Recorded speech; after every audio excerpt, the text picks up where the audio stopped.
Assalamualaikum warahmatullahi wabarakatuh. Perkenalkan, nama saya Gyosen Abdillah dengan NPM 21188.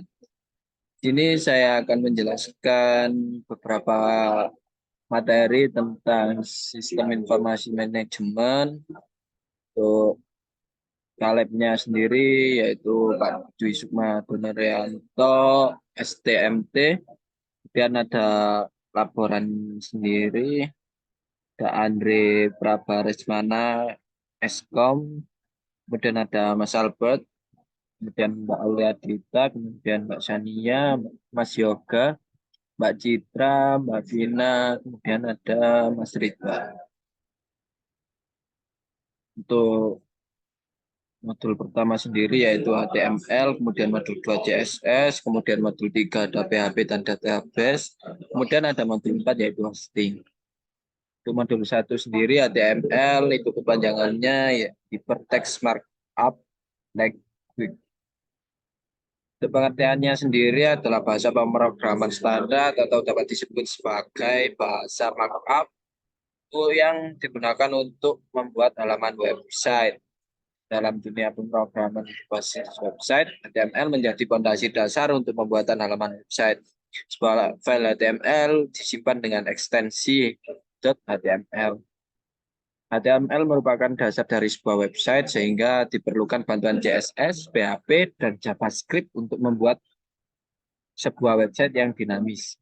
Jika halaman website dibuat hanya dengan HTML, maka web tersebut bersifat statis karena tidak memiliki akses dan fungsi yang dapat mengelola website.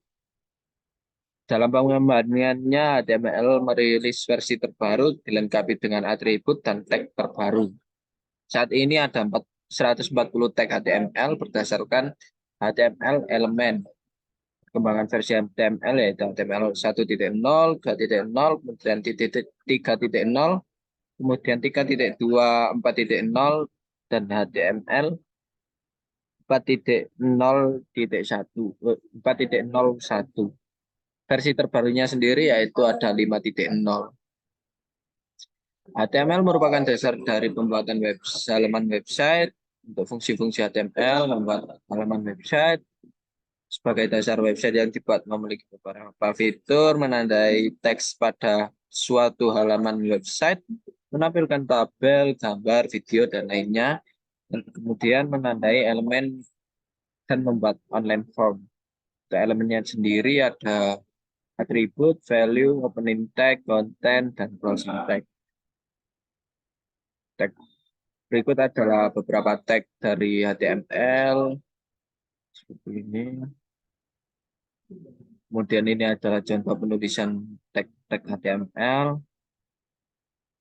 Untuk outputnya sendiri seperti ini. Kemudian format teksnya ada seperti ini, maka hasilnya seperti ini. Untuk membuat paragraf, nanti hasilnya seperti ini. Dan seterusnya. Oke. Kemudian kita masuk ke modul 2 yaitu CSS atau Cascading Style Sheet. Untuk pengertiannya sendiri, CSS memiliki sifat style sheet legback yang berarti bahasa pemrograman yang digunakan untuk web design. CSS adalah bahasa pemrograman yang digunakan untuk mendesain sebuah halaman website. Dalam mendesain halaman website, CSS menggunakan penanda yang dikenal dengan ID dan class. Seiring perkembangan dunia pemrograman dan teknologi, CSS tidak cuma digunakan di HTML dan XHTML saja, tapi sudah bisa digunakan untuk mendesain tampilan aplikasi Android. Untuk struktur-struktur CSS, yang pertama ada selector, kemudian ada declaration, kemudian ada property, kemudian ada value. Berikut beberapa penjelasan tersebut. Untuk cara penulisan CSS yaitu inline CSS style, kemudian internal CSS style, kemudian ada external CSS style, kemudian ada CSS framework. Untuk di praktikum ini menggunakan Tailwind. Kemudian kita masuk ke modul 3 yaitu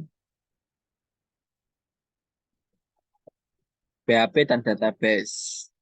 Untuk pengertian PHP yaitu Hyperthread Preprocessor adalah bahasa pemrograman server side scripting yang bersifat open source.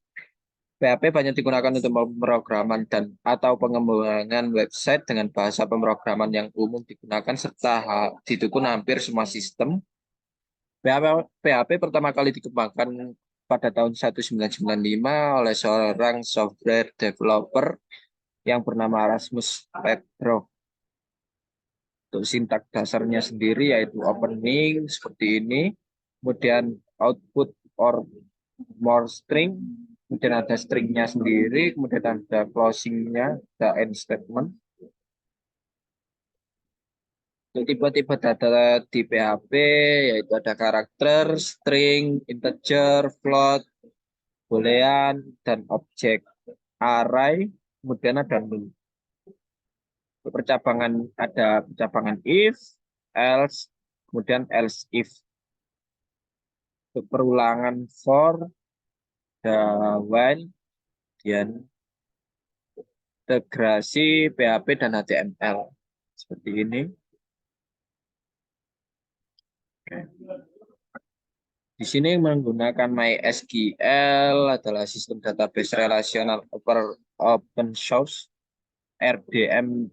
RDBMS yaitu seperti itu, dan koneksi PHP ke database MySQL menyediakan 3 metode untuk dapat koneksi yaitu PHP MySQL extension, PHP MySQL extension, dan PHP data object.